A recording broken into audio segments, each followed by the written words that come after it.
Donc maintenant que le disque dur est fixé dans le boîtier, l'étape la plus logique ensuite, c'est de connecter le disque dur sur la carte mère. Donc vous avez dans le carton de la carte mère un petit sachet qui contient donc ce qu'on appelle des câbles SATA. Donc vous en sortez un des deux du sachet et vous le connectez sur le disque dur. Donc vous avez, c'est ce qu'on appelle le câble data. Donc c'est le câble le plus étroit. Donc vous avez aussi un détrompeur, donc vous ne pouvez pas vous tromper, c'est assez simple. Et puis ensuite vous connectez l'autre extrémité sur une des prises SATA de la carte mère. Moi je conseille toujours de brancher le câble plutôt sur la prise, si vous avez une prise SATA 0, c'est pour la carte mère que vous allez utiliser. Et c'est préférable, parce que c'est souvent le canal SATA qui est utilisé pour le bootage, vous aurez moins de problèmes. Je vais prendre, alors le câble il n'est pas identique aux deux extrémités. Vous avez une extrémité qui est coudée, donc moi je l'utilise au niveau du disque dur. Et puis j'ai une prise droite, donc je vais connecter sur la carte mère. C'est assez simple.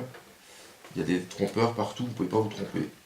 Ensuite, une phase aussi qui peut être utile, c'est de lier les câbles entre eux. Vous avez deux colliers blancs très fins qui ont été livrés avec la carte mère.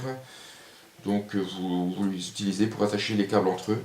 Ça fera plus propre dans le boîtier et la circulation de l'air se fera de façon plus efficace. Donc c'est des colliers en nylon très fins qui permettent de lier les câbles entre eux. Ensuite, le dernier élément qui reste installé dans le boîtier, c'est ce qu'on appelle la lime.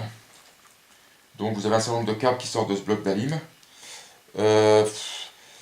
Donc il faut commencer déjà par l'alimentation du processeur. Donc c'est une prise, donc c'est un câble qui est composé de deux câbles noirs et puis deux câbles jaunes et noirs.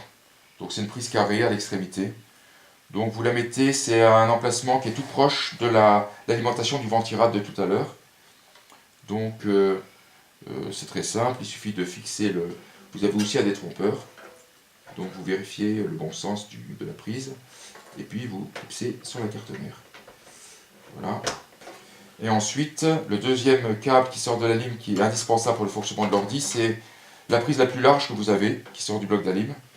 Il faut le faire maintenant parce que lorsque vous aurez mis le boîtier d'alim, vous l'aurez fixé, vous aurez plus accès à cette prise qui est entre les barrettes mémoire et le disque dur. Donc là, il ne faut pas se tromper de sens non plus, parce que sinon vous abîmez les connectiques, et puis vous le fixez sur la carte mère. Donc là, c'est vrai, c'est un petit peu de la gymnastique, mais on y arrive.